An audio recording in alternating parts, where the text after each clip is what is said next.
Hello everyone, আশা করি সবাই ভালো আছি। আমরা আছি তপবন ম্যাথ একাডেমির সাথে।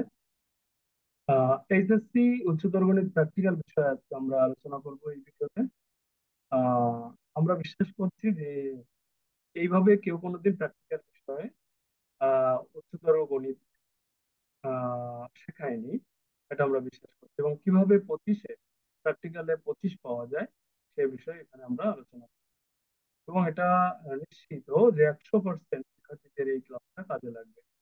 এবং আমরা ধারণা করে থাকি যে প্র্যাকটিক্যাল পরীক্ষা অ্যাটেন্ড করবো আর 25-এ 25 পেয়ে যাবো, এই ধারণা থেকে আমাদের বেরিয়ে আসতে হবে। আমি চাই বিজ্ঞানের সকল শিক্ষার্থী বাংলাদেশে এই ভিডিওটা দেখুক এবং প্র্যাকটিক্যাল নিয়ে তাদের একটা উচ্চতর উন্নততর ধারণা জন্মাক, যে কিভাবে প্র্যাকটিক্যালে আসলেই 25-এ 25 পেতে হয় বা পাওয়া যায় সে বিষয়টা তার শেখা উচিত। তো আমরা শুরু করছি। আমরা প্রথমে জেনে নেব এইচএসসি প্র্যাকটিক্যাল পরীক্ষা আহ, কয়টা অংশে বিভক্ত। এই পরীক্ষাটা কিন্তু তিনটা অংশে আসলে বিভক্ত। এখানে প্রথমে লিখিত অংশ, এখানে 17 মার্ক আছে। অর্থাৎ আমাদেরকে 8.5 করে দুটো প্রশ্নের উত্তর দিতে হবে আসলে। হ্যাঁ, তাহলে 17 পাওয়া যাবে। তারপর আছে ভাইবা অংশ 5 মার্ক। তারপর হচ্ছে খাতা প্রস্তুত অংশ 3 মার্ক, যেটা আমাদের কলেজগুলোতে তোমাদেরকে বিভিন্ন প্র্যাকটিক্যাল করানো, যেটা বলে করিয়ে খাতায় লেখা এবং সেটা খাতা প্রস্তুত করা, এখানে আছে 3 মার্ক। তো টোটাল হচ্ছে 25 মার্ক। আমরা আজকে এই ভিডিও ক্লাসে আলোচনা করব কিভাবে তুমি লিখিত অংশে 17 পেতে পারো। অর্থাৎ প্রত্যেকটা প্রশ্নের দুটো যে প্রশ্ন তোমাকে উত্তর করতে হবে, সেখানে কিভাবে 8.5-8.5 পেতে পারো সে বিষয়ে আলোচনা করব। তো এখন আমরা সেদিকে চলে যাচ্ছি। প্রথমে আমাদের 25-এ 25 পাওয়া নিয়ে কিছু ভুল ধারণা রয়েছে, সেটা আমি একটু জানাতে চাই। সেই শিক্ষক বা শিক্ষিকা উনি বসে আছেন, আমাদেরকে ডাকলেন যে আসো ভাইবা দিতে, আসো দেখি তুমি কি করছো, কত তোমার দেওয়া যায়। তো সেক্ষেত্রে দেখা যায় আমরা গিয়ে চুপ করে দাঁড়িয়ে থাকি, কোনো কথা বলি না, বা দেখা যায় আমাকে নিয়ে বসালেন বা দাঁড় করালেন, আমি কিছুই আহ, বলতে পারলাম না, জিজ্ঞাসা করলাম। কিন্তু আমার আশা থাকে কি, আমি 25-এ 25 যেন পাই, এই আশাটা আমাদের সবার মনের মধ্যে থাকে। তো আসলে এটা ইন্টারমিডিয়েটের জন্য আমি বলবো কোনো পরীক্ষার জন্য প্রযোজ্য নয়। আমি উত্তর করব না, কিন্তু আমি 25-এ 25 চাইবো। তো আমরা আজকে দেখাবো আসলে তোমার চাওয়াটা তুমি নিজেই যাতে পেতে পারো সেই ব্যবস্থা যেন হয়। তো এক্ষেত্রে আমাদের প্রথম যে বিষয়টা জানতে হবে, নম্বর বন্টন ও প্রশ্ন সম্পর্কে সঠিক ধারণা যদি আমাদের থাকে, যদি, তাহলে আমরা 25-এ 25 পেতে পারবো। যদি না থাকে তাহলে এটা সম্ভব নয় আসলে। ওকে, তো আমরা দেখে নিচ্ছি নম্বর বন্টন এবং প্রশ্ন সম্পর্কে আমাদের ধারণাটা। 2022 সালের প্রশ্ন দেখো। বোর্ড থেকে যে প্রশ্নটা আসে সেই প্রশ্ন, এখানে দেখো সময় আছে 2 ঘন্টা, পূর্ণমান 25। আমরা প্রথম পত্র নিয়ে আলোচনা করছি, উচ্চতর গণিত। তো এখানে যে প্রশ্নটা, এখানে কিন্তু নির্ধারিত প্রশ্ন আসে না সৃজনশীল বা রিটেন পরীক্ষার মতো, কি যে অমুক প্রশ্নের উত্তর দাও এটার মান বের করে, এরকম না। খেয়াল করে দেখো, যে কোনো দুটি প্রশ্নের উত্তর দাও, 8, 8.5 করে দুইটা প্রশ্নের উত্তর দিলে 17 মার্ক। ওকে, এখন প্রশ্নকারী প্রশ্ন করেছেন যে তথ্য ব্যবহার করে সরলরেখা সম্পর্কিত সমস্যা। তার মানে যে কলেজে তোমার প্র্যাকটিক্যাল পরীক্ষা হবে, সেখানে তুমি যে দেখবে এবারের পরীক্ষা 2022 সালের পরীক্ষায়, তার মানে বলা হচ্ছে সরলরেখা থেকে একটা প্রবলেম দিতে হবে, বৃত্ত সম্পর্কিত একটা প্রবলেম দিতে হবে বা সমস্যা, যার প্র্যাকটিক্যাল করে তুমি দেখাবে, ত্রিভুজ সম্পর্কিত একটা সমস্যা দিতে হবে, অন্তরজ অর্থাৎ চ্যাপ্টার নাম্বার 9 ডিফারেন্সিয়েশন থেকে একটা প্রবলেম দিতে হবে, আহ যৌগজীকরণ থেকে ক্ষেত্রফল সম্পর্কিত একটা প্রবলেম দিতে হবে। এইভাবে তোমার কাছে তারা 5টা প্রবলেম তুলে ধরবে, তোমার যে কোনো দুইটার উত্তর করতে হবে। সেক্ষেত্রে যেটা করা হয়, আহ দাগ দেওয়া থাকে যে প্রশ্নের মধ্যে, সেটা তোমাকে দেওয়া হয়। দেখা গেল যে ঐচ্ছিক ভাবে তোমার মতো করে যে তুমি এটা নাও, দেখো পারো কিনা। দেখা যায় দুটোই তুমি পারো, তাহলে তো আর সমস্যা নাই, তোমাকে করতে হবে। তাহলে তুমি যদি এটা সুন্দর করে লিখিত পরীক্ষাটা দিতে পারো, তাহলে তুমি 17 পাচ্ছ। এখন কিভাবে লিখলে, কি কি থাকলে লিখিত পরীক্ষা আমি আসলে 8:30-এ 8:30 পাবো এই বিষয়ে আলোচনা করা উচিত। হ্যাঁ, আমরা আস্তে আস্তে সেদিকে যাব। তিনটা পার্টেই, অর্থাৎ তুমি লিখিত পরীক্ষা কিভাবে 17-তে 17 পেতে পারো। এবার দেখো 2 নম্বর আছে ব্যবহারিক নোটবুক প্রস্তুত, সেখানে 3-এ কিভাবে 3 পেতে পারো। তারপরে হচ্ছে মৌখিক পরীক্ষা, সেখানে আছে 5 মার্ক। পাঁচে তুমি কত পাঁচে কিভাবে 5 পেতে পারো, সেই বিষয়গুলো আমরা এখন আলোচনা করব একের পর এক। এবং শেষে গিয়ে আমরা এই মৌখিক পরীক্ষার অধ্যায় ভিত্তিক কোন টপিক গুলো শিখলে মৌখিক পরীক্ষার প্রশ্ন আমাদের কাছে কমন পড়বে বা জিজ্ঞাসা করার যে প্রশ্নগুলো সেগুলো নিয়ে আলোচনা করবো একবারে শেষে সব অধ্যায়। হুম।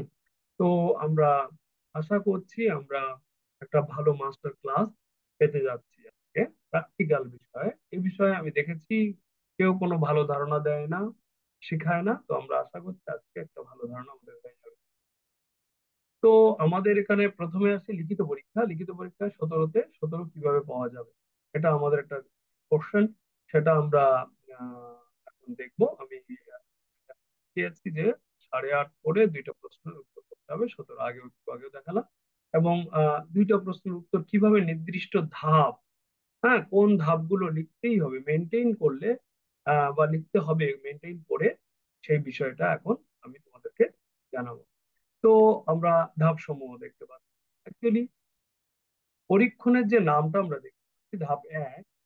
তো তোমাকে ধাপ 1 লিখতে হবে না, এটা আমি ইন্ডিকেট করে দিয়েছি যে পরীক্ষণের নাম একটা ধাপ। অর্থাৎ এই যে ধাপগুলো আমি ইন্ডিকেট করে দিচ্ছি, এই খাতার ভিতরে এই লেখাগুলো এই ধাপগুলো থাকতে হবে, তাহলে তুমি 8:30 পাবে। তো প্রশ্নটা তোমার কাছে লেখা থাকবে যে 3,5 এবং 7,1 বিন্দুদ্বয়ের সংযোজক রেখাংশকে এত অনুপাতে অন্তর্বিভক্তিকারী বিন্দুর স্থানাঙ্কটা নির্ণয় করো। যে প্রশ্নটা থাকবে সেটাই হবে পরীক্ষণের নাম।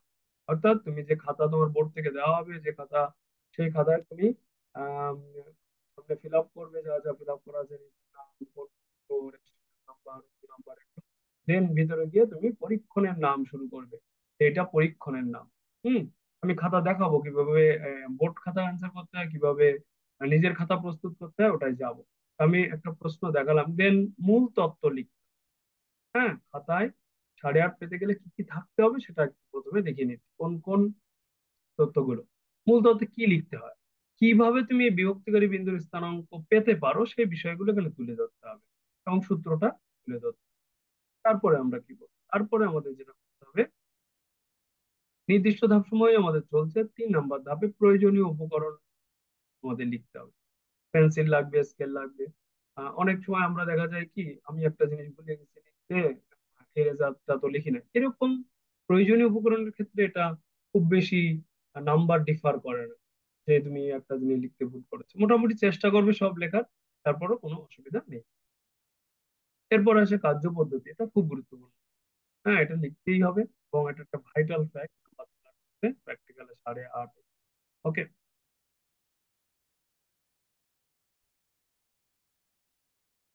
তো সেক্ষেত্রে দেখো আমাদের ছক কাগজ সম্পর্কে লিখতে হবে, আমরা স্পেলিংটা কি করছি, পাঁচ বাহু সমান 1 একক কিনা, এগুলো লিখতে হবে হচ্ছে এই কার্য পদ্ধতিতে।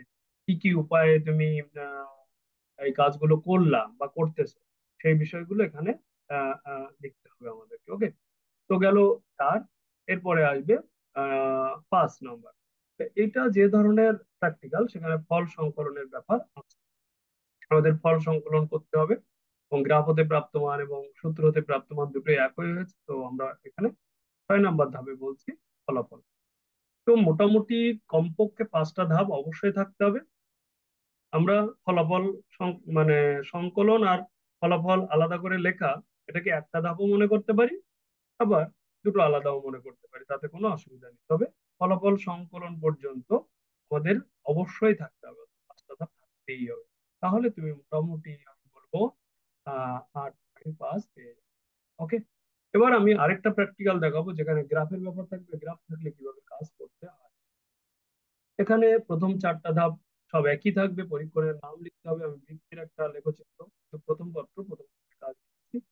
তো এই বৃত্তের লেখচিত্র অঙ্কন করো। অনেক সময় লেখচিত্র অঙ্কন করে বৈশিষ্ট্যের কথা বলা থাকে, যদি বৈশিষ্ট্যের কথা বলা নাও থাকে শিক্ষার্থীরা, তোমাদের অবশ্যই বৈশিষ্ট্য লিখতে হবে। ওকে, এটা মনে রাখবে। তো এখানে পরীক্ষণের নাম গেল, দেন মূল তথ্য 2 নম্বর ধাপ। 3 নম্বর ধাপ হচ্ছে কি? প্রয়োজনীয় উপকরণ, ওটাও ছিল। 4 নম্বর ধাপ কার্য পদ্ধতি, কিভাবে তুমি এই বৃত্তের লেখচিত্রটা অঙ্কন করছো। হুম সেখান থেকে কেন্দ্র বের করতে হচ্ছে, যে পয়েন্টটাকে তুমি গ্রাফ পেপারে লোকেট করবে। তারপরে ব্যাসার্ধ বের করতে হচ্ছে। তারপর ছক কাগজটা কিভাবে নিচ্ছ, এগুলো কার্য পদ্ধতিতে চলে গেল। তাহলে 4টা ধাপ হয়ে গেল। এখানে 5 নম্বর ধাপ কি? 5 নম্বর ধাপ হচ্ছে গ্রাফটা। হ্যাঁ, যে গ্রাফ আমরা সুন্দর মতো আঁকবো, কারণ লেখ চিত্রটাই অঙ্কন করতে বলেছে। সুতরাং গ্রাফ পেপার নিতে হবে, স্যারকে বললে গ্রাফ পেপার দিবে।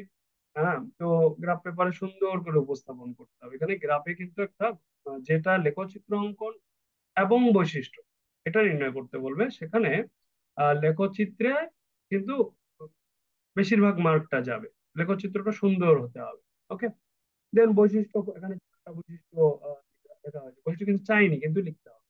তো সেখানে তুমি একটা দুইটা কম বা বেশি লিখতে পারো, তাতে অসুবিধা নেই, কিন্তু গ্রাফটা সুন্দর হতে হবে, কারণ প্রশ্নটা লেখচিত্র অঙ্কন করো ছিল।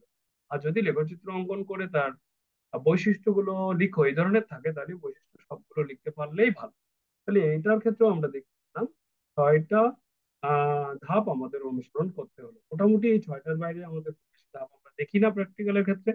এবং এই 6টা ধাপ যদি আমরা সুন্দরভাবে এভাবে লিখতে পারি, তাহলে আমরা বিশ্বাস করি যে অবশ্যই তোমার খাতা যে স্যারই দেখুক না কেন, তুমি 8.5-এ অবশ্যই 8.5 পাবে। ওকে, তো আমরা এখন একটু মানে রিটেন খাতার কিভাবে মার্ক 8.5, 8.5, 17 পাবো তা দেখে নিলাম। এখন আমরা আস্তে আস্তে যাব নোটবুক তৈরির দিকে। কিভাবে নোটবুকটা তুমি তৈরি করবে? হ্যাঁ, 17-এর পরে যে 3 মার্ক, সেই 3 মার্কটাকে এখন অ্যাটাক করবো কিভাবে আমি বাসায় বসে যে নোটবুকটা তৈরি করবো। তো দেখো, এখানে আমি লিখে রেখেছি নোটবুক বা প্র্যাকটিক্যাল তৈরি, খাতা তৈরি কিভাবে করতে হয়। বলছে এখানে সিলেবাস অনুযায়ী প্রত্যেক কলেজের প্র্যাকটিক্যালের জন্য নির্ধারিত শিক্ষকবৃন্দ যে প্র্যাকটিক্যাল গুলো লিখিয়ে থাকবেন বা করিয়ে থাকবেন, সেগুলোই মূলত লিখে প্র্যাকটিক্যাল বুক বা নোটবুক প্রস্তুত করতে হয় বা হবে। এখন এক্ষেত্রে অবশ্যই প্রস্তুতকৃত নোটবুক যে কলেজে পরীক্ষা হবে, সেই কলেজে পরীক্ষার দিন নিয়ে হাজির হতে হবে। হ্যাঁ, নোটবুক খাতার উপরে নিজের নাম, বোর্ডের রোল নাম্বার, রেজিস্ট্রেশন নাম্বার অবশ্যই লিখে নিতে হবে বা লিখে নিয়ে যেতে হবে। এবং ওনারা যেটা করবেন, তোমার ওই রোল নাম্বার, রেজিস্ট্রেশন নাম্বার দেখে বুঝবেন যে এই শিক্ষার্থী নোটবুক প্রস্তুত করে এনেছে, জমা দিয়েছে, তাহলে তার 3-এ আমাকে 3 দিতে হবে। এবং সেক্ষেত্রে ওনারা চেক করবেন তোমার কলেজের যেনারা এই প্র্যাকটিক্যাল করিয়েছেন, এনাদের সাইন প্রত্যেকটা প্র্যাকটিক্যালে করা আছে কিনা, এটা কিন্তু দেখবেন। তাই তোমাকে অবশ্যই প্র্যাকটিক্যাল বুকে প্রত্যেকটা প্র্যাকটিক্যাল তুমি যখন করেছিলে সেটা সাইন করিয়ে নিতে হবে। ওকে, এটা কিন্তু চেক করবেন, তাহলে তুমি কেবল খাতায় 3-এ 3 পাবে। তো এক্ষেত্রে আমরা আশা করছি ম্যাক্সিমাম শিক্ষার্থী খাতায় প্রস্তুতে, প্র্যাকটিক্যাল বা নোটবুক প্রস্তুতে 3-এ 3 পেয়ে থাকে, কারণ তাদের খাতাটা আসলে সুন্দর গোছানো থাকে, সাইন করাই থাকে। তো এবার আমরা দেখবো নোটবুক খাতার ভিতরটা আমরা কিভাবে কাজ করবো। সেটা আমি দেখাচ্ছি। প্রথমে আমাদের ইন্ডেক্স লিখতে হবে। ইন্ডেক্সে তোমাদের প্রত্যেকটা প্র্যাকটিক্যাল কত পেজ থেকে কত পেজ ব্যাপ্তি নেবে, সেই ব্যাপ্তিটা লিখতে হবে। এবং ডেট মেনশন করতে হবে, যে তোমার কোন প্র্যাকটিক্যালটা তুমি কোন ডেটে করেছো।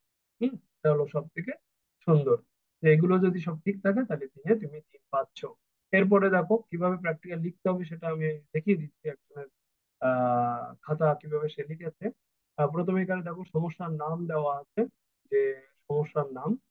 তারপরে তত্ত্ব আমরা দিয়েছি, মূল তত্ত্ব, এখানে তত্ত্ব দিয়েছে, কোনো অসুবিধা নেই। উপকরণ আমরা লিখেছি প্রয়োজনীয় উপকরণ আর শুধু উপকরণ, সিমিলার, নো প্রবলেম। তো তুমি পরীক্ষার নাম লিখতে পারো, পরীক্ষণের নাম লিখতে পারো, সংস্থার নাম লিখতে পারো। এরপরে আছে কার্য পদ্ধতি। দেখো 4টা ধাপ কিন্তু অলরেডি সে লিখেছে। হ্যাঁ, এটা কিন্তু তার প্র্যাকটিক্যাল বুক রেডি করার কথা বলছে। এই যেটা প্র্যাকটিক্যাল বুক রেডি যেভাবে আমরা করছি, এভাবেই কিন্তু বোর্ড খাতায় গিয়ে তুমি উত্তরটা করবে। হুম খাতাতে আর কিছু না। তো আমরা এখানে 4টা ধাপ দেখতে পাচ্ছি। এরপরে কি? আর গ্রাফটা এঁকেছে। গ্রাফের পরে কি হচ্ছে? আহ বিন্দু, ফলাফল সংকলন। হুম ফলাফল সংকলন, সতর্কতা, এই সতর্কতাটা এখানে আমাদের লিখলেও চলে, না লিখলেও কোনো অসুবিধা নেই। সতর্কতাটা মূলত প্র্যাকটিক্যাল যারা কেমিস্ট্রি, বায়োলজি এই ধরনের সাবজেক্ট করে তাদের সতর্কতা বেশি ঘটে। তো আমাদের ম্যাথমেটিক্সে সতর্কতার ব্যাপারটা অতটা গুরুত্বপূর্ণ না। তাও যদি কেউ লিখতে চাও, সমস্যা নেই। আরেকটা খাতা আমি আরেকটা প্র্যাকটিক্যাল খাতা লেখা দেখেছি, বৃত্তের একটা চিত্র অঙ্কন এবং কেন্দ্র ব্যাসার্ধ নির্ণয়। হ্যাঁ, সমস্যা। তো সেক্ষেত্রে সমস্যা গেল, তত্ত্ব গেল, উপকরণ গেল, কার্য পদ্ধতি গেল। হম, চারটা ধাপ গেল। এরপরে আমরা দেখতে পাচ্ছি হিসাব। তো এই হিসাবটা দেখো, হিসাব করতে হবে। হিসাব করলাম, করার পরে ফলাফল সংকলন, সতর্কতা। ওকে। তো এইভাবে আমাদের আবার এবার এটা চিত্র অঙ্কন, দেখো কত সুন্দরভাবে আমাদের চিত্র অঙ্কন করতে হবে। এই ছিল আমাদের মোটামুটি প্র্যাকটিক্যাল খাতার ভিতর প্রস্তুত। এবার আমরা আসছি মৌখিক পরীক্ষায় 5 নম্বর কিভাবে পাবো, 5-এ 5 কিভাবে পাবো। আমাদের একটা, আমি আগেই বলেছি যে স্যার বা ম্যাডাম আমাদের ডাকলেন, আমরা গেলাম। হ্যাঁ, আস্তে আস্তে করে স্যারের কাছে গেলাম, গিয়ে আমরা প্রশ্ন করবে, কিন্তু উত্তর দিতে পারি আর না পারি, 25 পাওয়ার চিন্তা আমার মাথায় থাকবে। তো আমি যেটা বলবো যে সাধারণ যে জ্ঞান আমাদের নিতে হবে ভাইবার এই 5 মার্ক কিন্তু খুবই গুরুত্বপূর্ণ। এটা শিক্ষার্থীকে জাজ করে ফেলে স্যাররা, তার রোল নাম্বারের পাশে আহ মানে নাম্বারটা দিয়ে দেয় সাথে সাথে। তো আমরা দেখতে পাচ্ছি সাধারণ জ্ঞান কি কি লাগবে সেটা প্রথমে সালাম দেওয়া বা কুশল বিনিময় করা খুব গুরুত্বপূর্ণ পার্ট। ভাইবা বোর্ডে যখন ডাকবে, তোমাকে বসাবে বা দাঁড়িয়ে নিবে, তুমি বল, মানে কি অবশ্যই সালাম দেবে, আদাব দেবে বা কুশল বিনিময় করবে। আহ হ্যাঁ, এটা অনেক শিক্ষার্থী করে না। তো এটা দেখা হয় যে কোনো তোমাকে, তুমি যে কোনো ভাই বা এখান থেকে হায়ার স্টাডিতে যাও বা যেখানে যাও, এটা মনে রাখবে ভাই বোন থেকে অবশ্যই তোমাকে সালাম দিতে হবে বা কুশল বিনিময় অবশ্যই করতে হবে। এরপরে যে বিষয়ের উপরে তুমি প্র্যাকটিক্যালটা করছো সেটা মুখস্থ বলতে বলা হয়, যে তুমি কি করছো বলো তো দেখি।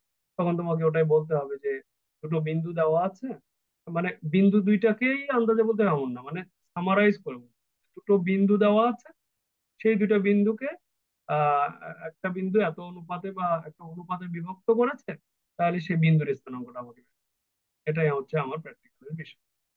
অনেক বৃত্ত, তাহলে বৃত্তের ক্ষেত্রে আমার একটা সমীকরণ দেওয়া আছে, তার চিত্র অঙ্কন করতে হবে এবং তার বৈশিষ্ট্যগুলো দেখতে হবে। এটা হচ্ছে আমার practical। এটা এই এতটুকু আন্দাজে বলতে পারলে বা বলতে পারলে হবে যে আমি এই প্র্যাকটিক্যাল গুলো করছি, তাহলে তোমার কোয়ালিটিটা ওনাদের কাছে ধরা পড়ে যে না, শিক্ষার্থী জানে প্র্যাকটিক্যাল, প্র্যাকটিক্যালের ভাই ভাই হ্যাঁ, বিষয়গুলো জানে। তো আমাদের কিন্তু প্র্যাকটিক্যাল পরীক্ষার বিষয়গুলো আর বেশিক্ষণ লাগবে না জানতে, প্রায় আমরা শেষের দিকে। কিন্তু এই মৌখিক পরীক্ষায় যেসব প্রশ্ন আমাদেরকে ধরবে সেটা আমরা এই পাঠের পরে আসবে, আমি দেখাতে থাকবো একের পর এক, বলতে থাকবো কিভাবে উত্তর করতে হয়।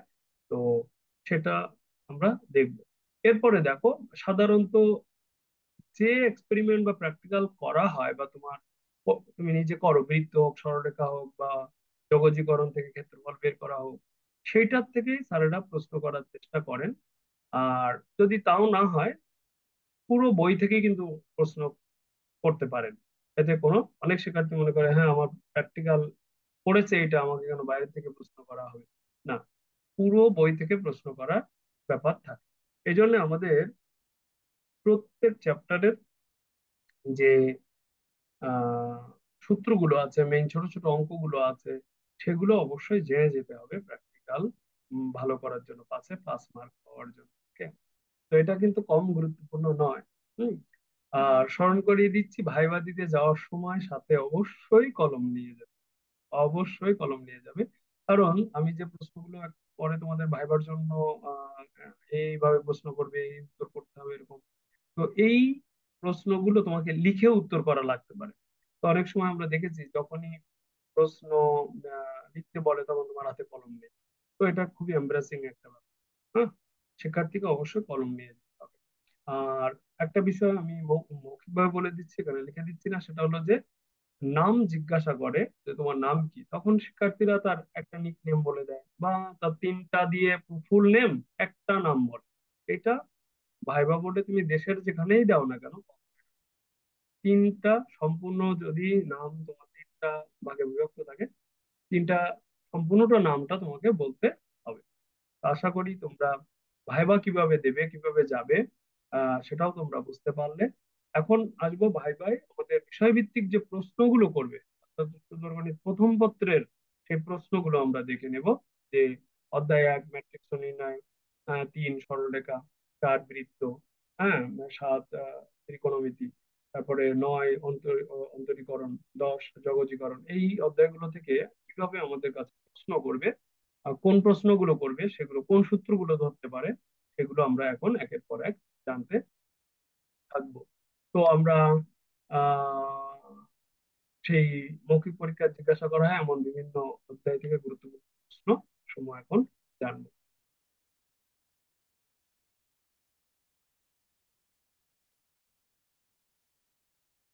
তো খেয়াল করি আমরা ভাইবা অধ্যয়নের প্রস্তুতি নিচ্ছি এখন।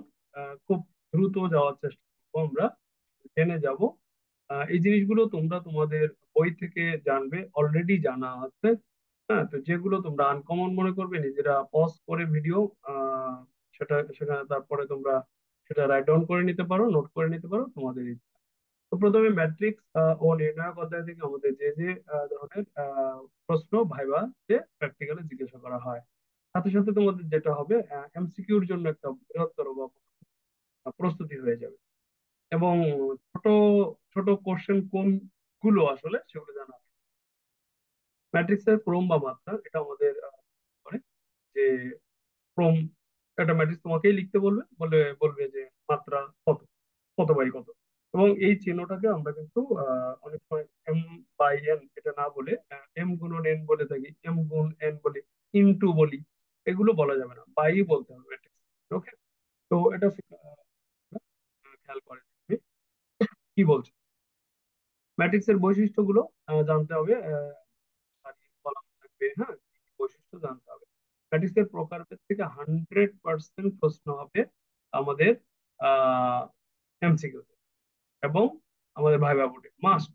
এবং সিকিউ পথে এটাও নিশ্চিত যে সিকিউ পথে আমাদের এখান থেকে প্রশ্ন হয়। তো যেহেতু আমরা আজকে ভাইবা নিয়ে কাজ করতে প্র্যাকটিক্যালে, তাহলে আমরা কি ধরনের ভাইবা প্রশ্ন হয় বলে, সারি ম্যাট্রিক্স কাকে বলে, বলে কলাম ম্যাট্রিক্স কাকে বলে, বর্গ ম্যাট্রিক্স কেমন, তুমি একটা বর্গ ম্যাট্রিক্স লিখে দেখাও তো।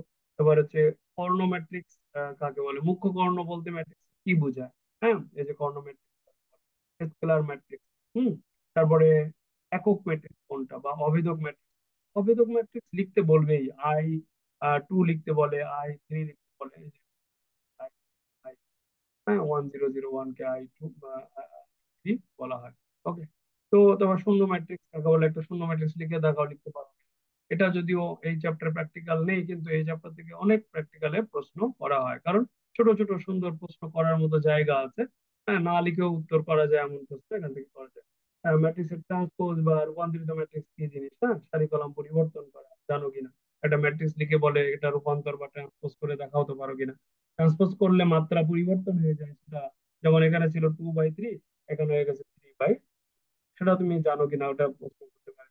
মাত্রা তাড়াতাড়ি কত ছিল কত হয়ে গেছে। এখানে কিছু গুণাবলী আমি দিয়ে রেখেছি যেটাতে প্রশ্ন হয়, যেমন কোন ম্যাট্রিক্সের এ এরকম প্রাইম দিয়ে বোঝানো হয় যে টি দিয়েও যেমন বোঝানো হয়, আবার প্রাইম দিয়েও বোঝানো হয় যে এটা আহ, বিম্ব বা ট্রান্সপোজ ম্যাট্রিক্স। একে যদি আবার ট্রান্সপোজ করা হয় তাহলে আবার ওই ম্যাট্রিক্সে ফেরত আসে। এই বৈশিষ্ট্যগুলো তোমরা পড়বে, এগুলো আমাদের বড় প্রশ্নে প্রমাণ আকারেও আসে। হ্যাঁ, এটা খুব গুরুত্বপূর্ণ, এটা এমসিকিউ তো আসে কি, এ বি এর ট্রান্সপোজ, বি ট্রান্সপোজ ইন্টু এর ট্রান্সপোজ, কিন্তু আগে বি পরে, হ্যাঁ, এটা মনে রাখবে, খুব গুরুত্বপূর্ণ, এই বলে দিলাম। সবগুলো অধ্যায় সবকিছু হয়তো আমি এভাবে বলতে পারবো না, প্রথম যে শুরু হলো আমি বলে নিচ্ছি, তারপর আস্তে আস্তে আস্তে বলাটা কমিয়ে দেবো, সব দেখিয়ে যাবো, এই জিনিসগুলো পড়তে হবে। প্রতিসম ম্যাট্রিক্স জানতে হবে। প্রতিসম ম্যাট্রিক্সের শর্তটা কি, যে ট্রান্সপোজ করলে যদি ওই ম্যাট্রিক্স আছে, শর্তটা জানতে হবে। বিপ্রতিসম জানতে হবে, সমঘাতীর শর্তটা কি, স্কোয়ার করলে যদি ওই ম্যাট্রিক্স আসে শর্তটা জানতে হবে। অভেদঘাতীর শর্ত কি, স্কোয়ার করলে আই হয়, শর্তটা জানতে হবে। হ্যাঁ, শর্তই জিজ্ঞাসা করবে, যে বলবে অভেদঘাতী শর্তটা লেখো তা। হুম, তারপরে শূন্যঘাতী ম্যাট্রিক্স, ব্যতিক্রমী ম্যাট্রিক্স, একটা প্রশ্ন হবে এই ব্যতিক্রমী, নির্ণায়কের মান শূন্য। অব্যতিক্রমী ম্যাট্রিক্স, নির্ণায়কের মান নন, হবে না। ম্যাট্রিক্সের সমতা থেকে আমি বলবো দিয়েছি আমি টপিক, কিন্তু অত প্রশ্ন হয় না, সমতা শর্তটা জিজ্ঞাসা করে, যেমন সবগুলো ভুক্তি দেখতে সমান হতে হবে, ক্রম বা মাত্রা সমান হতে হবে, তাহলে কেবল সমতাকরণ সম্ভব, এই ধরনের শর্তটা জিজ্ঞাসা। আর কি হতে পারে, যোগ বিয়োগ থেকে যোগ, যখন কোনো শিক্ষার্থী কিছুই পারে না, বলতে পারছে না, তখন আমি জাস্ট টপিক স্কেলার গুণিত গুলো না জানলেও কোনো, ম্যাট্রিক্স এর গুণন, গুণন গুরুত্বপূর্ণ। এখান থেকে প্রশ্ন করে যে গুণন সম্ভব কিনা। হ্যাঁ, যেমন একটা ম্যাট্রিক্স এর মাত্রা 2/3, আর একটা ম্যাট্রিক্স এর মাত্রা 3/5, তো বলে এটা গুণ করা সম্ভব কিনা। হ্যাঁ, সম্ভব। যদি এটাকে আমরা বলি R/C, হ্যাঁ, রো বাই কলাম, এটাকে বলে R/C।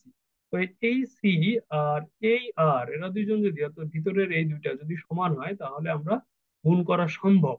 এবং অনেক সময় জিজ্ঞাসা করে গুণ করার ফলে যে উত্তরটা হবে সেটা মাত্রা কেমন হবে। তাহলে এই যেটা বাকি রইলো আর এই 5, এটা কিন্তু গুণফল ম্যাট্রিক্স এর মাত্রা হবে, গুণ না করেও আমরা উত্তর করতে পারি।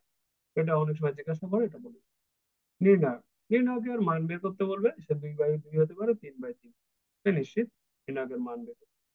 আর অনুরাশি সহগুণক খুব সহজ, আমরা পারি, এটা আমি দেখাচ্ছি না। সহগুণক অনুরাশি বের করতে বলবো।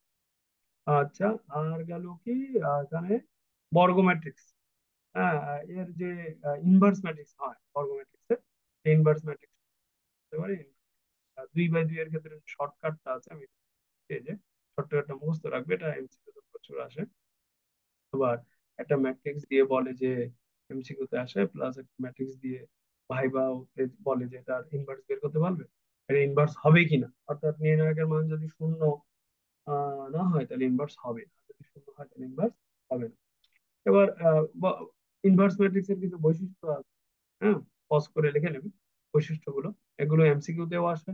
তোমার কাছে ভাইবা উঠে জিজ্ঞাসা করে যে এ ইনভার্স ম্যাট্রিক্স এর যদি আবার ইনভার্স করি তাহলে কি পাওয়া যাবে, এরকম বলে। বলে লিখো তো এ ইনভার্স এর ইনভার্স, তাহলে কি উত্তর হবে। তোমাকে বলতে হবে এ হবে। হুম, তো এইভাবে এগুলো শিখে নেবে, লিখে নেবে, লিখে নেবে। এরপরে আমরা যাচ্ছি নির্ণায়কের সাহায্যে সমাধান। এটা আমাদের কিন্তু প্রশ্নটা সমাধান করতে বলবে না, ভয় পাওয়ার কারণে বলবে যে এই যে তিনটা সমীকরণ আছে এখানে, সরলরেখার সমীকরণ, এখানে এই সমীকরণ সমাধানের ক্ষেত্রে আমরা কি নিয়ম ফলো করতে পারি। তো আমাদের জানতে হবে এটা, মূলত সমাধান করতে গেলে আমাদের যেটা করতে হবে, নির্ণায়ক পদ্ধতিতে সমাধান করতে হবে। তো এই জন্য বলা হয় নির্ণায়ক পদ্ধতি একটা বাস্তব উদাহরণ বলো তো, নির্ণায়ক পদ্ধতি কোথায় কাজে লাগে, এরকম প্রশ্ন।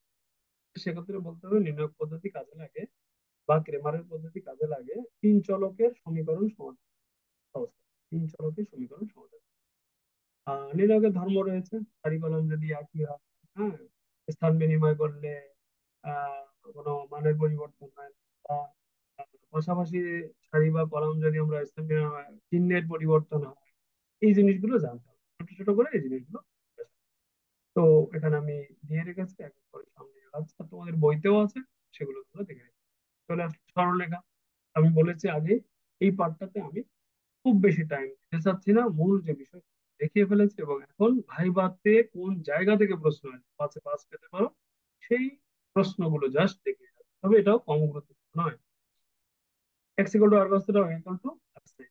তাহলে আর এর মান এটা, আর tan থিটা মানে, তো কার্তেশীয় পোলারের যে সম্পর্ক, সেই সম্পর্ক নিয়ে প্রশ্ন হতে পারে, দূরত্বের সূত্র প্রশ্ন হতে পারে, মূল বিন্দুর সাথে যে কোনো বিন্দু দূরত্বের সূত্রটা, এটাও হতে পারে। এরপরে এক্স অক্ষ থেকে কোনো বিন্দুর দূরত্ব, ওয়াই অক্ষ থেকে কোনো বিন্দুর দূরত্ব, দুটি বিন্দুর মধ্যবর্তী দূরত্ব মানে ভুজের কোটির এরকম থাকতে পারে, পোলার দূরত্ব থাকতে পারে। হম এটা হলো 3.1 এর, এর বাইরে কিন্তু থাকবে না। 3.2 বলবে যে অন্তর্বিভক্তি সূত্রের সূত্রটা লিখো, মানে বিভক্তির সূত্র, বহির্বিভক্তি, যেহেতু এখান থেকে প্র্যাকটিক্যাল থাকবে। আর কি থাকবে, তিন চারটা জিনিস এখান থেকে গুরুত্বপূর্ণ, সূত্র দুইটা, আর হলো মধ্যবিন্দুর স্থানাঙ্ক নির্ণয় করাটা, আর হচ্ছে এই ভর কেন্দ্র নির্ণয়। এই তিন চারটা জিনিস করবে। আর ভর কেন্দ্র কত অনুপাতে, এই যে আছে, ভর কেন্দ্র কত অনুপাতে মধ্যমাকে বিভক্ত করে, 2:1 বা 2:1, এই প্রশ্নটা। এটা হলো ভর কেন্দ্রের স্থানাঙ্ক ভুজগুলোর যোগফল বিক্রি করে। আর একটা সুন্দর রিভাইজ ক্লাস হয়ে যাচ্ছে তোমার। এই ক্লাসটা তুমি এখন দেখে রাখলা, আবার প্র্যাকটিক্যাল পরীক্ষার আগের দিন যদি, ম্যাথের আগের দিন একবার একটু দেখতে পারো, দেখবা তোমার লাগছে। ওকে, তো 3.3 চ্যাপ্টার ত্রিভুজের ক্ষেত্রফল, এখানেও প্র্যাকটিক্যাল রয়েছে আমাদের। এখান থেকে আমরা দেখতে পাচ্ছি কি করতে হবে, এখান ক্ষেত্রফলের সূত্রটা জানতে হবে আমাদের। আর যেটা জানতে হবে যে একই সরলরেখায় অবস্থিত কিনা তিনটা বিন্দু, যদি দিয়ে বলতে পারে যে দেখাও তো এরা ক্ষেত্রফল গঠন করে নাকি একই সরলরেখা অবস্থান, বা জিজ্ঞাসা করতে একই সরলরেখা অবস্থান কখন করে, তখন ত্রিভুজের এই ক্ষেত্রফলের সূত্র ইকুয়াল টু জিরো বলে দিতে হবে। এটা আমি জানি এটা। 3.4 সঞ্চারপথ, সঞ্চারপথ থেকে ওইভাবে আমাদের খুব বেশি প্রশ্ন হয় না, শুধু শর্ত জিজ্ঞাসা করে, যেমন এ এবং বি এই দুইটা বিন্দুর মধ্যবিন্দু দিয়ে গমন করেছে এমন বিন্দুর সঞ্চারপথে, তাহলে কি শর্তটা কি হবে? তো দেখো পি আর এ আর পি আর বি এরা এই ধরনের। হ্যাঁ, তো এটা আমাদের হয়ে গেল। আমরা 3.5 ভাইটাল চ্যাপ্টার। হ্যাঁ, তো এখানে একদম যে দুইটা থেকে প্রশ্ন হয় সে দুইটা রেখেছে, বাকি আলোচনা করে দেবো। যেমন সরলরেখা কাকে বলে, ঠিক আছে, একটা সরলরেখার সমীকরণ লিখতে বলবে, উদাহরণ দিয়ে রেখেছে। হ্যাঁ, অনেক সময় বলে এক্স ইকুয়াল টু জিরো, এটা কি? কেন আমার বলতে হবে এটা সরলরেখা? কি ধরনের সরলরেখা এটা? কোথায় দেখাও তো কেমন। তাহলে এক্স ইকুয়াল টু জিরো কিন্তু আমরা ওয়াই অক্ষের উপরে এক্স, ওয়াই অক্ষকে বোঝায়। আর ওয়াই ইকুয়াল টু জিরো, এটা এক্স অক্ষের উপরে ওয়াই জিরো, তাহলে এক্স অক্ষকে বোঝায়। এই কথাগুলো সুন্দরভাবে বলতে পারবে, তাহলে বোঝা যাবে যে না জানে, একে ভাই ভাই পাঁচ পাঁচ দিতে হবে। সরলরেখার ঢাল নির্ণয় করা, আমরা ঢালের সূত্র জানি, ঢাল কিভাবে বের করতে হয়, m equal to tan theta সব জানি। ঢালের সংজ্ঞা জানি, কিন্তু ঢাল অনেক সময় বের করতে পারি না। কিন্তু ঢাল বের করা শিখবা সুন্দর করে। এরপরে দুই বিন্দুর সংযোগ রেখার ঢাল অর্থাৎ পরিধয়ের অন্তর বা ভুজদ্বয়ের অন্তর, বিন্দু থাকলে কিভাবে ঢাল বের করতে হয়। আরো ঢাল বের করা, যেমন x plus b y plus c, এটা হলো সাধারণ সরল রেখা, এখান থেকে ঢাল মাইনাস এ বাই বি। ফলে একটা সরল রেখা লেখো, তো তুমি লিখলা 2x 3y plus 5 equal to, লেখার পরে এখন তাহলে এখান থেকে ঢাল কত হবে? হ্যাঁ, এখান থেকে ঢাল আসবে -2 ঢাল বের করতে বলবো। হ্যাঁ, এখান থেকে আরো প্রশ্ন হয়, যেমন সরলরেখার বিভিন্ন যে সমীকরণ গুলো রয়েছে প্রকারভেদ, যেমন y equal to m x দ্বারা আমরা মূল বিন্দুগামী সরলরেখা y equal to m x plus c. এটা কি ধরনের সরলরেখা, সি কি বোঝায়, এম কি বোঝায়, হ্যাঁ, এগুলো আমাদের জিজ্ঞাসা করে। তারপরে x by a plus y by b, হ্যাঁ, ইজ ইকুয়াল টু ওয়ান, এই সরলরেখা দ্বারা কি বোঝায়, এ কতটুকু অংশ, বি কতটুকু অংশ, হ্যাঁ, এগুলো আমাদের এখান থেকে জিজ্ঞাসা করে। আরো যা যা সরলরেখা সমীকরণ আছে। 3.5 গেল। 3.6, 3.6 খুব বেশি প্রশ্ন এখান থেকে করে না। দুটো সরলরেখার ছেদবিন্দু নির্ণয় অর্থাৎ সমাধান বিন্দু নির্ণয়, যা এক্স আর ওয়াই বের করতে বলে অনেক সময়। আর আছে কোণ নির্ণয়, কোণ থেকে কোণের সূত্রটাই শুধু জিজ্ঞাসা করে যে ট্যান থিটা ইকুয়াল টু কি হবে। কোণ নির্ণয়ের ক্ষেত্রে সরলরেখার কি ব্যবহার করা হয়, ঢাল ব্যবহার করা হয়। হ্যাঁ, এই ধরনের প্রশ্ন করা হয়ে থাকে ঢাল ব্যবহার। ঢাল বলা হয় ঢাল কি কাজে লাগে, তাহলে বলতে হবে সরলরেখার ঢাল দুটো সরলরেখার মধ্যবর্তী কোণ নির্ণয়ের ক্ষেত্রে কাজে লাগে। ঢালের কাজে কিসে লাগানো হয়, সেক্ষেত্রে এই ধরনের প্রশ্নগুলো করা হয় হচ্ছে প্র্যাকটিক্যাল। আচ্ছা, যেহেতু প্র্যাকটিক্যাল পরীক্ষা, সেখানে কাজে লাগানোর বিষয়গুলো আসে, বাস্তবতা কি, এই ধরনের কথাবার্তা গুলো আসে। হ্যাঁ, ম্যাথমেটিক্স। তো এই রেখা দুটির অন্তর্ভুক্ত স্থূলকোণ কোণ নির্ণয় আমি দিয়ে রেখেছি, কিন্তু এই ধরনের খুব বেশি প্রশ্ন করে না। এবার হচ্ছে লম্ব রেখা কখন হয়, সমান্তরাল রেখা ঢাল দেয় সমান হলে সমান্তরাল, লম্ব হলে -1, গুণফল -1, এই শর্তগুলো আমাদের কাছে জিজ্ঞাসা করে যে আহ জানি কিনা প্র্যাকটিক্যালে। এরপরে অনেক সময় বলে যে দুটো সরলরেখা দিয়ে যে যদি এরা সমান্তরাল হয় তাহলে ধ্রুবকের মান, এটা এমসিকিউ অহরহ আসে। হ্যাঁ, তারপর একটা রেখা লিখলাম, তার সমান্তরাল রেখা কেমন হবে, তাহলে এক্স ওয়াই সহগ একই থাকবে কি যোগ হবে। লম্ব রেখার সমীকরণ কেমন হবে, এক্স এর সহগ ওয়াই এর সহগ, ওয়াই এর সহগ এক্স এর মাঝখানে প্লাস কে ইকুয়াল টু, সমবিন্দু হওয়ার শর্ত। হ্যাঁ, তিনটা রেখার সমবিন্দু হওয়ার শর্ত হলো সহগ গুলো নিয়ে নির্ণয় করল সূত্র। সেখান থেকে অনেক সময় ধ্রুবকের মান বের হয়। এটা এগুলো সিকিউ কতে বেশি আসে। হ্যাঁ, আমাদের অনেক সময় প্র্যাকটিক্যালের স্যারেরা করে থাকে। বেশিরভাগ ক্ষেত্রে যেটা করে, এই শর্তটা জিজ্ঞাসা এই শর্তটা জিজ্ঞাসা করে তুমি সমবিন্দু শর্তটা লিখতে পারো। হম 3.7-এ চলে আসলাম, এবং এটা আমাদের শেষ অধ্যায়। সরলরেখার পরে লিখতে যাব আরো তিনটা অধ্যায়, তারপর আমাদের দুটো অধ্যায় শেষ হচ্ছে। একটি নির্দিষ্ট বিন্দু হতে নির্দিষ্ট সরলরেখা লম্ব দূরত্ব, লম্ব দূরত্বের সূত্রটা জিজ্ঞাসা করে।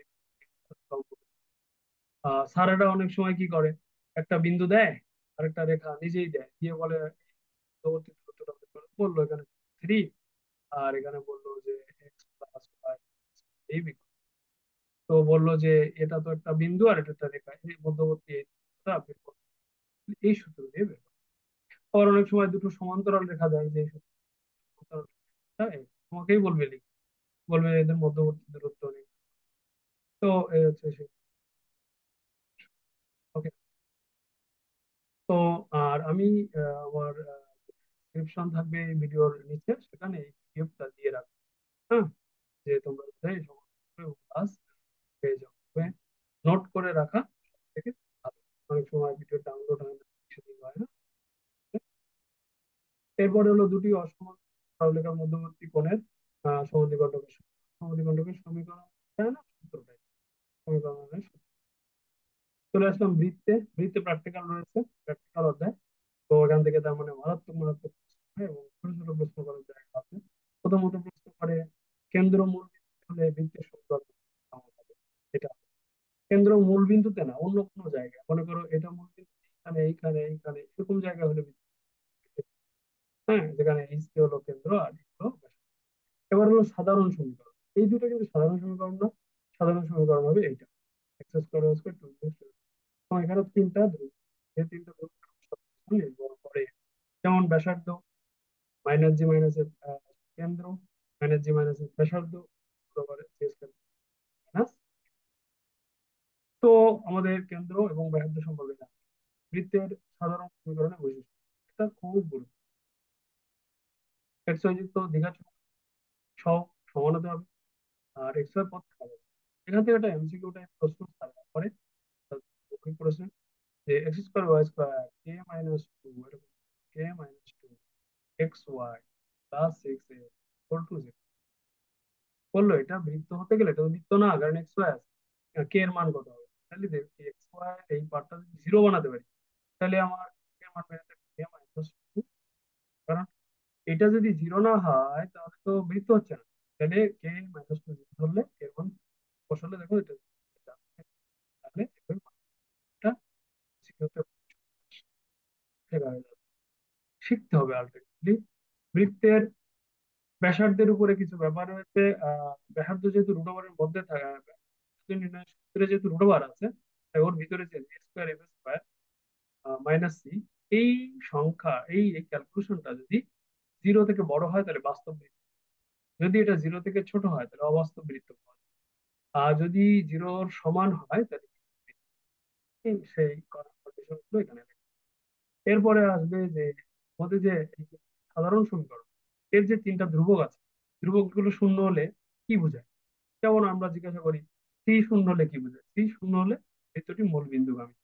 যদি জি শূন্য হয় তাহলে এক্স অক্ষের উপর অবস্থিত। যদি জি শূন্য হয় তাহলে কেন্দ্র ওয়াই অক্ষের উপর অবস্থিত। যদি এফ শূন্য হয় তাহলে এক্স অক্ষের কেন্দ্র এক্স অক্ষের উপর অবস্থিত। এভাবে আমাদের বলতে হবে। তো এটাও আমাদের হয়ে গেল। এরপরে আর কি আছে, এক্স অক্ষকে স্পর্শ করলে শর্ত কি, স্কয়ার ইকুয়াল টু সি। ওয়াই অক্ষকে স্পর্শ করলে শর্ত কি, স্কয়ার ইকুয়াল টু সি। উভয় অক্ষকে স্পর্শ করলে শর্ত কি, স্কয়ার স্কয়ার ইকুয়াল। হ্যাঁ, এগুলো আমাদের জানতে হবে।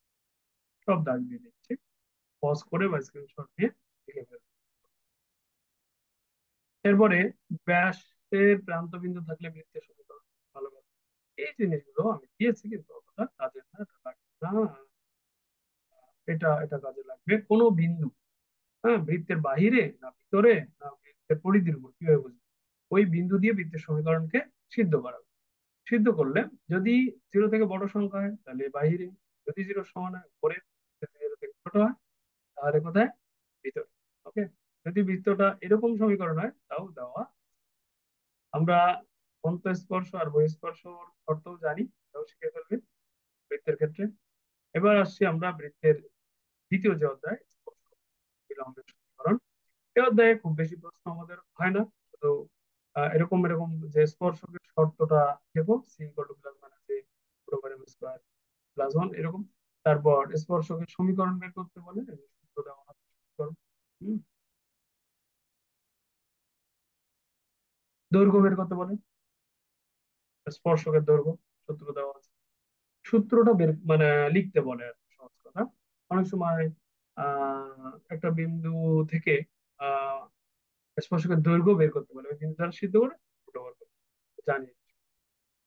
এখন আমাদের চলে আসলো সাধারণ জ্যা। সাধারণ জ্যা বের করার জিনিসটা যেটা, এই দুটো বৃত্তের সংখ্যান বিয়োগ করলে যে সংখ্যান পাওয়া যাবে সংখ্যান হচ্ছে সাধারণ জ্যা। ওকে, এখন আমরা চলে যাচ্ছি চ্যাপ্টার নাম্বার 7, ত্রিকোণমিতিক অনুপাত। খুব গুরুত্বপূর্ণ চ্যাপ্টার। সকল এখানে কোনো অঙ্কই তোমার কাছে জিজ্ঞাসা করা হবে না, শুধু সূত্র। হ্যাঁ, সব সূত্র আমি এক জায়গায় করে রেখেছি আমাদের শেখানো এবং দেখানোর জন্য। কি ধরনের 7.1, এখানে চতুর্ভাগ থেকে প্রশ্ন হবে। যে চতুর্ভাগের যোগ বিয়োগের ব্যাপারগুলো, এই যে প্লাস মাইনাস, এগুলো জানো কিনা।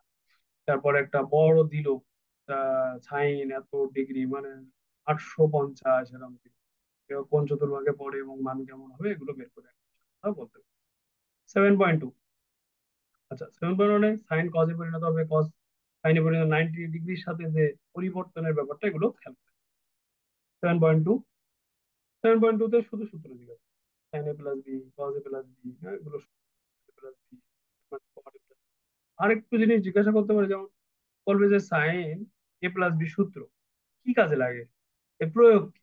যেহেতু এই চ্যাপ্টারে প্র্যাকটিস, তাহলে কি বলতে হবে যে, মনে করেন আমরা সাইন 30 ডিগ্রির মান জানি, 45 ডিগ্রির মান তো আমরা জানি না, 75 ডিগ্রির মান জানি না, তাহলে একে আমরা যৌগিক কোণে পরিণত, সাইন 30 যোগ 45 এ পরিণত করে নেব।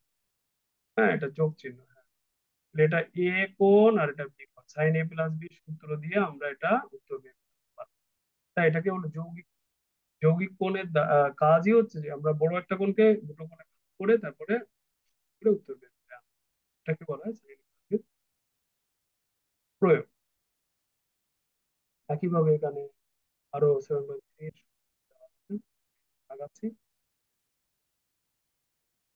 পরের সূত্রগুলো দেওয়া আছে এখানে আমি বলেছি যে এখন যে চ্যাপ্টার গুলো আছে এখানে সৃজনশীলতার খুব যে লিখে লিখে করার বেশি ব্যাপার নেই, এখানে শুধু সূত্রই জিজ্ঞাসা। জ্যামিতি থেকে হলো ম্যাক্সিমাম জায়গায় এদিক সেদিক করার ব্যাপার একটু বেশি থাকে। 7.5, উপকূলীয় সূত্র।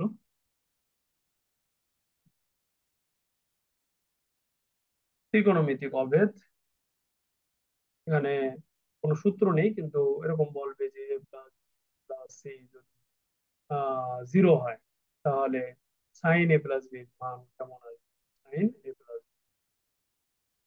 তো আমরা দেখতে পাচ্ছি এখানে গেলে minus c, sine minus c হবে, সাইন মাইনাস সি। তাহলে এখান থেকে উত্তর যা আসবে, কোয়াড্রেন্ট চেঞ্জ করে। 7.7 এই চ্যাপ্টারের প্র্যাকটিক্যাল রয়েছে ত্রিকোণমিতির মধ্যে। তো এই 7.7-এ প্রথম এটা তোমার জিজ্ঞাসা করবে, একদম বলাই যায় যে সাইন সূত্রটা লিখে, ত্রিভুজের সাইন সূত্র। হ্যাঁ, সাইন সূত্রটা লিখে দেয়, তাহলে এটা নোট করে নাও। তারপরে কস সূত্র। কস সূত্র তিনটা। যদি অনেক সময় জিজ্ঞাসা করে কস সূত্র প্রয়োগ কি, কস সূত্র কি কাজে লাগে, বাহুর দৈর্ঘ্যগুলো যদি জানা থাকে কোন ত্রিভুজের, তাহলে কোণের মান, যে কোনো কোণের মান আমরা পেতে পারি। এটাই হচ্ছে কস সূত্র। দেখো ডান পাশে যে কোণই বের করা হবে, এটাকে এটা বলে আমরা করতে পারবো এবং সঠিকভাবে আমরা পেয়ে যাবো। ঠিক, কেউ ঠেকাতে পারবে না। এরপরে আমাদের আরো কিছু সূত্র আমি এখানে দিয়েছি, এগুলো আমাকে কম জিজ্ঞাসা করে তাও দিয়েছি। আর ইদানিং কালে এই সূত্র দিয়ে আমাদের এমসিকিউ হচ্ছে বোর্ড পরীক্ষায়, তাদের দিয়ে রেখেছি যাতে তোমরা শিখতে পারো। এর যদি অর্ধপরিমাণ হয় সাইন এ বাই টু সূত্র হবে s minus b, s minus by b, অর্থাৎ যে কোণ বামে যাবে সেটা এখানে ব্যবহার হচ্ছে। ঠিক আছে, এভাবে মনে রাখবে। তাহলে এ বাই টু গেল, b by two, c by two, তিনটা সূত্র। এরপর আসবে কজের ক্ষেত্রে একই সূত্র এস দিয়ে, cos a by two, cos b by two, cos দেওয়া আছে। এরপরে ট্যান এর ক্ষেত্রেও তাই, tan a by two, tan তিনটা সূত্র দেখবে। ত্রিভুজের ক্ষেত্রফল আমরা জানি, যদি এই একনের বিপরীত এ বি এবং সি হয়, তাহলে এ আর বি দিয়ে আর সি কোণ দিয়ে যদি বের করতে চায়, তাহলে হাফ এবি ধরনের উত্তর হবে। ওকে, তিনোটার ক্ষেত্রে আমরা বের করতে পারবো। এই ছিল মোটামুটি চ্যাপ্টার 7 এর আদ্যপান্ত। এইবার এইখান থেকে একটা প্রশ্ন এসেছে, তাই আমি ত্রিভুজের পরিবেশটা ওই 23 সালে এমসিকিউ তে একটা প্রশ্ন এসেছে, তাই আমি এই কথাটা দিয়েছি যে আর সমান ত্রিভুজের এবিসি তিনটা বাহুর দৈর্ঘ্য ডিভাইডেড বাই ক্ষেত্রফল ইন্টু 4। মূলত এই সূত্রটা আসলে 4r = A B C by ত্রিভুজের ক্ষেত্রফল। দেখো প্রশ্ন যদি বলে তিনটা বাহুর দৈর্ঘ্য এত আর ক্ষেত্রফল এত, তাহলে পরিব্যাসার্ধ নির্ণয় করে, এখানে বড় হাতের আর দ্বারা পরিব্যাসার্ধ বোঝাচ্ছে। তাহলে আমরা কিভাবে বের করবো? তিনটা বাহুর দৈর্ঘ্য দেওয়া আছে কিন্তু ক্ষেত্রফলও দেওয়া আছে, তাহলে তিনটা বাহুর দৈর্ঘ্যের গুণফলকে ক্ষেত্রফল দিয়ে ভাগ করব, করলে 4r মান বের, সেটাকে আবার 4 দ্বারা ভাগ করলে আমরা আর এর মান পাবো, অর্থাৎ পরিবেশটা পাবো। এটা শিক্ষার্থীরা কিন্তু অনেক মানে ম্যাক্সিমাম শিক্ষার্থী এই সূত্র জানে না এবং পারেও না, যার জন্য তার উত্তর করতে পারছি না। আমি এটা দিয়ে দিয়েছি যাতে তোমরা উত্তর করতে পারো। তো আশা করি আমরা একটা ভালো ক্লাস করছি। আর দুটো অধ্যায় বাকি আছে, ধৈর্য সহকারে আমরা সেই দুটো অধ্যায়েরও যা যা আমাদের শিখলে ভাইভাতে প্লাস ভালো করতে পারবো সেটা একটু দেখে নেবো। অন্তরীকরণ, অন্তরীকরণ প্রথমে যেটা জিজ্ঞাসা করে সীমা বা লিমিট কাকে বলে, এখানে সংজ্ঞা দেওয়া আছে, দেখে নিতে পারো। এখানে লিমিট বের করার জন্য এই সূত্রগুলো কাজে লাগে। অনেকে একসাথে এই সূত্রগুলো পায় না, বিভিন্ন বইতে দুটো আছে, চারটা আছে, পাঁচটা আছে, সব থাকে না। আমি সবগুলো সূত্র যা যা কাজে লাগে করে দিয়েছি, তোমরা স্ক্রিনশট দিয়ে নিতে পারো বা লিখে নিতে পারো পোস্ট করে। ওকে। আর এই সূত্রগুলো ধারাগুলো ধরে না, জিজ্ঞাসা করে না, কিন্তু এটা জিজ্ঞাসা করে limit x sine x by x এর মান কত, এক্স বাই সাইন এক্স এর মান কত, ওয়ান, এই ওয়ানের সূত্রগুলো আমাদের জেনে ওয়ানের সূত্র। ওকে। তো এরপরে আমাদের যেটা আসবে যে অন্তরীকরণের যে সূত্রগুলো আছে সেটা জানতে হবে। অন্তরীকরণের সূত্র আমাদের মুখস্থ হয়ে আছে, তবে যে বিশেষ সূত্রগুলো আমাদের কাছে ধরা হয় সেটা হলো 1/x 5 নাম্বার, √x 4 নাম্বার, ধ্রুবকের যদি আমরা যদি এক্স করি কি আসে, 0, এগুলো জিজ্ঞাসা করা হয় বেশি বেশি। ইন্টিগ্রেশন সূত্র ডানে দেওয়া আছে, কিন্তু ইন্টিগ্রেশন গুলো আমরা একটু পরে শিখবো ইন্টিগ্রেশনের চ্যাপ্টারে। এরপরে ডিফারেন্সিয়েশনে ইনভার্সের সূত্রগুলো খুব গুরুত্বপূর্ণ, ইনভার্সের সূত্র সেটা জিজ্ঞাসা করা হয় সরাসরি। এরপরে এরপরে আর পর্যায়ক্রমিক কোথায়, হ্যাঁ পর্যায়ক্রমিক থেকে প্রশ্ন করা হয়। যেমন বলা হলো y = sin x, y4 এর মান বের করো। তাহলে y4 সাইন হয়ে যাবে cos, cos হয়ে যাবে সাইন, সাইন হয়ে যাবে cos, cos হয়ে যাবে সাইন, অর্থাৎ আবার সাইনই আসবে। হ্যাঁ এভাবে যাবে। তো অনেক সময় বলে তাহলে y16 এর মান কত হবে, y4 এর মান যদি সাইন ফেরত আসে তাহলে বুঝতে হবে y16 ও সাইন আসবে, অর্থাৎ তার এর গুণ গুণ পর পর এই সাইনই ফেরত আসবে কজের ক্ষেত্রে, এবং সাইনের ক্ষেত্রে এই নিয়মটা মেনে চলে। হুম। তো এই ধরনের প্রশ্ন করে। আবার দুটো জিনিসের অন্তরজে এনতম অন্তরজ, সেই দুটো জিনিস আমি এখানে দিয়ে রেখেছি। যেমন y = x⁴n, তাহলে yn কত, এনতম অন্তরজ কত, তাহলে n ফ্যাক্টোরিয়াল। আবার y = e⁻mx এর yn কত, তাহলে m⁴n e⁻mx। এভাবে যেমন আমি তো উদাহরণ y বললো x⁵ বললো যে y5 এর মান কত, এখানে পাওয়ারে যা আছে y তত চাইলো 5, তাহলে ওটার উত্তর হবে অঙ্ক না করে বলে দেবে 5 ফ্যাক্টোরিয়াল। এভাবে উত্তর করতে হবে। যেমন এখানে বললো y = e⁻²x। হুম। তাহলে y2 কত, এরকম যদি বলছো তাহলে আমরা দেবো 2^2 আর যদি তুমি দুইবার করে ফেলতে পারো যে 2^2x, আবার একটা 2 নামবে 2×2x, তাতেও কোনো অসুবিধা নেই, একই উত্তর আসবে। ওকে। এই শর্টকাট গুলো জানা থাকলে আমাদের এমসিকিউ তে হেল্প হয় আমাদের। এটাই জানতে চাই স্যার, এটা করতে চান। পরের চ্যাপ্টারে 9.7 শেষ হয়ে আসছে আমাদের প্রায়। ওকে। 9.7 এখানে খুব ছোট্ট জিনিস জিজ্ঞাসা করে, তুমি স্পর্শকের সমীকরণ আর অবিলম্বের সমীকরণ লিখতে পারো, এই দুটা। আর হলো যদি স্পর্শক এই এক্সিস এর ক্ষেত্রে এরকম মনে করো ঢেউটা এই এক্স অক্ষের সমান্তরাল হয় তাহলে dy/dx শূন্য হবে। যদি স্পর্শক এক্স অক্ষের উপর লম্ব হয় তাহলে dx/dy শূন্য, বা আমরা যেটা বলে থাকি যে ইনফিনিটি, এগুলো হয়। এই জিনিসগুলো একটু জেনে যাবো এই 9.7। আর জেনে যাবার আসলে ব্যাপার নেই, তোমরা সব জানো, রিমাইন্ড করতে হবে। তোমাদের অসুবিধা যেটা যে তোমরা প্র্যাকটিক্যাল পরীক্ষার আগে এই জিনিসগুলো আর পড়ো না, দেখো না, তার জন্য তোমাদের প্র্যাকটিক্যাল পাওয়াটা হয় না, আমরা দিতে পারি না, চেষ্টা করি দেওয়ার জন্য, দিতে পারি না। ক্রমবর্ধমান ক্রমহ্রাসমান 9.8 চ্যাপ্টার, এখানে dy by dx greater than zero হলে ক্রমবর্ধমান, dy by dx less than zero হলে ক্রমহ্রাসমান, এই শর্তটা জানি। যে যেমন প্রথম অন্তরজ কি কাজে লাগে, প্রথম অন্তরজ কাজে লাগে যে কোনো ফাংশন ক্রমবর্ধমান এবং ক্রমহ্রাসমান কিনা কোনো পয়েন্টে, কোনো বিন্দুতে, সেটা জানতে গেলে আমাদের প্রথম অন্তরজ ব্যবহার করে। ওকে, তারপর এগুলো জিজ্ঞাসা করে প্রথম অন্তরজের একটা ব্যবহার বলো এটা।